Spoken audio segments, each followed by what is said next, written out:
Assalamualaikum warahmatullahi wabarakatuh. Perkenalkan, saya Muhammad Faris Guntur Siregar dari jurusan Hubungan Internasional, akan mempresentasikan tentang biografi Konfusius.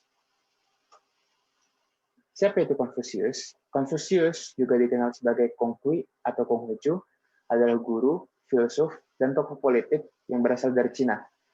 Ia dikenal karena ajarannya yang terdapat dalam buku The Analects tentang Konfusianisme menjadi filosofi resmi yang digunakan oleh dinasti-dinasti Cina dan sangat berpengaruh pada zaman dinasti Han, Tang, dan Song. Konfusius lahir pada tahun 551 sebelum Masehi di Khufu dan wafat pada tahun 479 sebelum Masehi saat berumur 72 tahun. Fakta-fakta tentang Konfusius. Pada saat-saat terakhirnya sebelum meninggal, Konfusius berpikir bahwa ajarannya tidak memiliki pengaruh besar untuk Cina. Namun ternyata setelah ia wafat, filosofi dan ajarannya menjadi filosofi resmi yang digunakan dinasti Cina dan menjadi salah satu hal yang paling berpengaruh pada sejarah Cina. Yang kedua, filosofi Konfusianisme masih banyak diikuti oleh orang-orang di Cina. Filosofi ini juga mempengaruhi cara berpikir orang-orang di negara Jepang, Korea, dan Vietnam. Yang ketiga, Konfusius tidak pernah menulis pemikirannya. Dan bukunya yang berjudul The Analects merupakan kumpulan kata-kata Konfusius yang dikumpulkan oleh murid-muridnya setelah Konfusius meninggal. Yang keempat dan terakhir, walaupun Konfusius memiliki hubungan kuat dan diakui sebagai nabi oleh pengikut agama Konghucu, Konfusius tidak mengajar agama dalam ajarannya. Selanjutnya, ajaran Konfusius. Ajaran Konfusius mempromosikan kehidupan dengan integritas dan tatanan moral pada tingkat individu dan juga pada tatanan sosial masyarakat.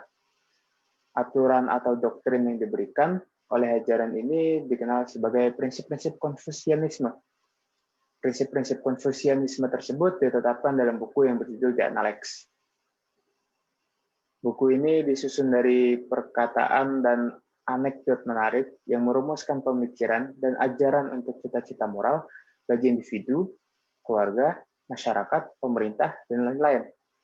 Dengan menafsirkan buku ini, kita dapat mengenali standar nilai-nilai tertentu atau prinsip-prinsip Konfusianisme yang melambangkan ide-ide filsuf kuno tersebut. Dari prinsip-prinsip Konfusianisme, saya akan setidaknya menjelaskan 4. Yang pertama ada pengembangan diri. Ajaran penting Konfusianisme adalah gagasan bahwa integritas moral individu terhubung langsung dengan integritas moral sosial masyarakat. Oleh karena itu, pengembangan diri untuk kebajikan dan moralitas, selain berguna buat individu tersebut, juga sangat penting bagi kepentingan masyarakat secara keseluruhan. Kedua, ada bakti anak.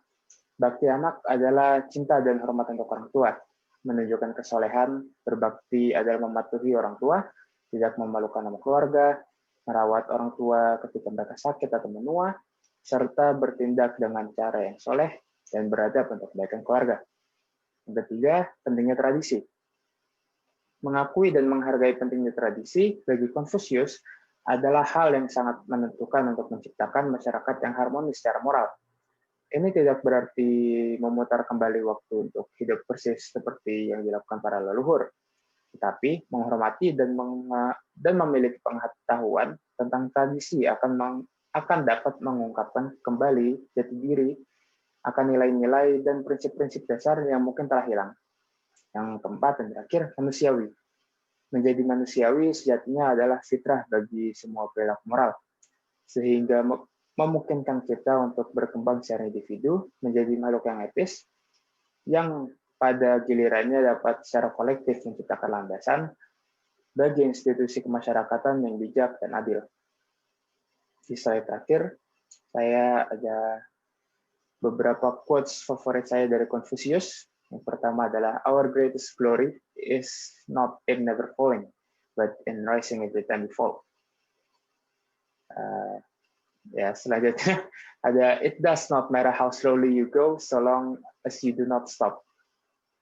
Yang ketiga, "I hear, I forget, I see, I remember, I do, and I understand."